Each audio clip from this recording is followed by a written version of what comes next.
Salut à tous les supporters de l'AS Monaco, j'espère que vous allez bien. Les autres, prenez place, je vous en prie, venez pour ce derby entre l'association sportive de Monaco et l'Olympique Gymnastique Club, il me semble, de Nice. Ouais, c'est ça, ouais, bah, je sais pas, moi aussi j'ai pas encore compris le délire de la gymnastique. C'est le derby, venez découvrir ça avec nous. Donc on jouait contre le voisin niçois.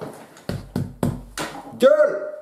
Voilà, mais c'est le genre de voisin qui fait du bruit, qui crie, qui te casse la tête toute l'année, et le jour de la fête des voisins, il n'est pas là. Voilà, c'est ce genre-là. En tout cas, les Niçois sont arrivés donc à Monaco avec Patrick Vieira, qui a beaucoup côtoyé Thierry Henry, que ce soit en club, en équipe de France, donc c'est deux grands amis et deux grands champions. Voilà, et ça fait quand même bizarre de les retrouver face à face là, avec deux clubs ennemis, mais ça ajoute un petit plus à ce derby.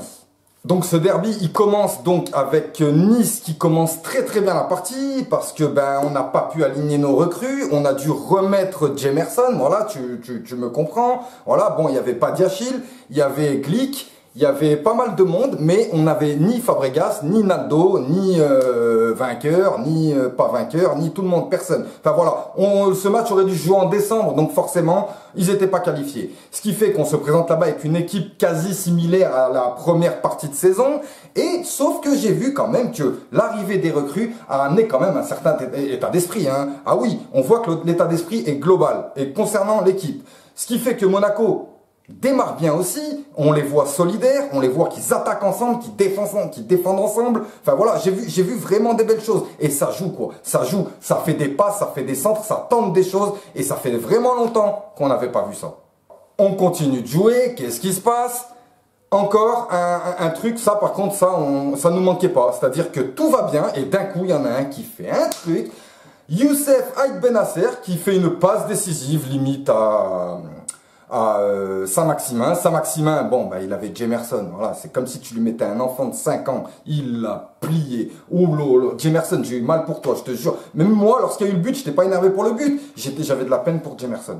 Mais le truc, c'est que Youssef Aït Benasser, il est resté calé sur ce but, il était comme ça, c'est de ma faute, tu es foutu, je vais mourir. Et le truc, c'est que en plus, il y a eu l'attente avec l'arbitre qui était là avec sa truc. Alors il y a faute, il n'y a pas faute, il y a penalty, il n'y a pas penalty, il y a but, il n'y a pas but. On ne savait pas pour qu'au final il nous accorde le but niçois dans la gueule. Oui, bon, c'est comme ça, 1-0 pour l'OGC Nice. Alors qu'on était bien dans la partie, comme d'habitude, comme la première partie de saison. On est bien dans la partie, on se prend un but. Et là, lorsqu'on se prend le but, qu'est-ce qui se passe? Eh bien, comme dans la première partie de saison, on commence à faire n'importe quoi, mais de chez n'importe quoi. Ça fait des passes n'importe où, ça a peur avec le ballon, ça faisait longtemps, enfin depuis que, voilà, ça faisait longtemps qu'on les avait pas vu avoir peur avec le ballon. On a même eu une magnifique passe décisive de Badiachil pour un joueur niçois. Heureusement qu'il était nul, parce que sinon on se serait pris le but. Mais voilà, Badiachil, au moins, qu'est-ce qui s'est passé? C'est que lorsqu'il a fait son erreur, il n'était pas content. Ensuite, on a quand même réussi à arriver jusqu'à la mi-temps, et dès la deuxième mi-temps, on commence à leur rentrer dedans correct. Ah oui, j'ai oublié le carton rouge. J'avoue que le carton rouge, il est mérité. Ouais, oui, il est mérité, bien sûr. Attends, il s'essuie la semelle sur Benjamin Henrichs, là. C'est quoi ça? Faut pas déconner. Oh, déjà, vous n'avez pas vu notre infirmerie? Arrêtez de faire des choses comme ça. C'est bon maintenant. Benjamin Henrichs fait arracher, carton rouge, qui fait qu'on rentre à la mi-temps à 11 contre 10. Monaco est à 11 et Nice est à 10. Ce qui fait que la deuxième mi-temps, elle est pour nous. On va la manger, on va les croquer. Et de toute façon, Nissa Débrief, petite dédicace pour le petit chroniqueur de l'OGC Nice qui aime beaucoup Benasser. Et oui, parce que il est marocain en même temps que lui. Donc voilà, ils s'aiment beaucoup. Et comme par hasard, c'est Benasser qui leur donne la passe décisive. Donc non, moi ça me va pas. Deuxième mi-temps qui repart direct avec l'AS Monaco à l'attaque. Bim, bam, boum, on avance, on commence, on fait tac, tac, tac. Là, qu'est-ce qui se passe? Corner. Grosse tête de Badiachil qui rentre, trop de puissance en fait. Le Benitez, il aurait pu, mais trop de puissance qui fait grosse tête comme ça. Voilà, bon déjà on n'avait pas parlé du festival des deux frères Badiachil lors de Monaco-Rennes, mais bon, qu'est-ce que vous voulez, c'est passé maintenant, le débrief est maintenant, ça n'aurait pas de sens. Mais en tout cas, Badiachil qui nous remet donc à égalité avec le GC Nice, un partout. Et là on se dit, oh mais c'est bon quoi. Victoire impérative. Et là, qu'est-ce qui se passe?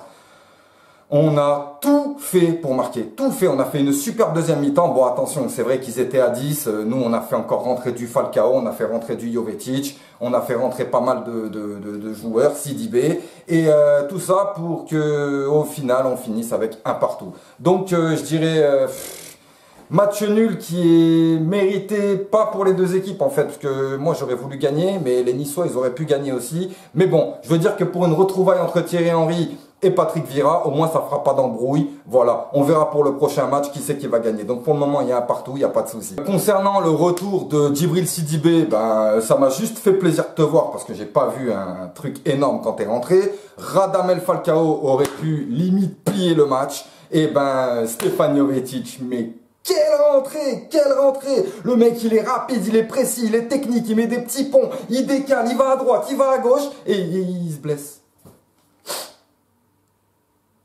Donc je me réveille encore ce matin avec le cadavre de Jovetic sur mon téléphone. Ça commence à faire trop de fois. Ça commence à faire trop de fois. Le mec, il a joué 10 minutes, il est reblessé. C'est pas possible. Donc voilà. On a fini ces conneries, ce qui fait que lors des prochains matchs, il y aura du Fabregas, il y aura du Falcao, il y aura du Tillmans, il y aura peut-être du Camano, peut-être du Michy Batshuayi, peut-être du Gonzalo Higuaín. On sait pas, mais en tout cas, le mercato de l'AS Monaco, il continue. On est sur des pistes, on essaie de voir. Je ne suis pas mécontent de ce début 2019 parce que ça fait quand même 2 victoires en coupe et 2 nuls. Un au Vélodrome, ce qui est quand même, voilà, faut aller le chercher. Et puis un contre l'OGC Nice où ben, on aurait pu perdre ce match. Donc voilà, il n'y a pas de souci là-dessus. Moi, je suis content. Je me concentre sur la suite. Et surtout, le 24 février, les gars, Monaco-Lyon. N'oubliez pas, c'est les 25 ans de nos ultras, les UM94. Ouais. Ils ont commencé en 94, ouais, juste avant l'arrivée de Sonny Anderson. Ce qui fait que, voilà, il est temps quand même d'aller à la rencontre. Bah, ouais, forcément. Toi, peut-être que tu les connais. Moi, je les connais pas encore. Enfin, j'en connais quelques-uns, mais j'ai pas passé de soirée avec eux. Donc, Tonissa, il m'a clashé un petit peu également sur le match. Ouais, parce qu'il m'a dit, qu'est-ce que t'as à dire? Qu'est-ce que t'as à dire? Effectivement, j'ai rien à dire sur le match. J'ai absolument rien à dire. Nice a fait son jeu. Nice a fait son match. Il n'y a pas de souci. Monaco a fait comme il a pu. Vous vous êtes pris un mauvais carton.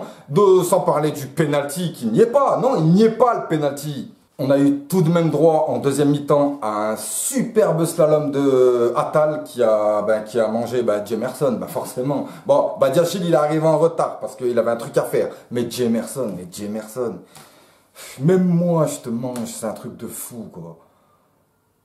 Donc il a mangé Jemerson, mais comme une petite fille.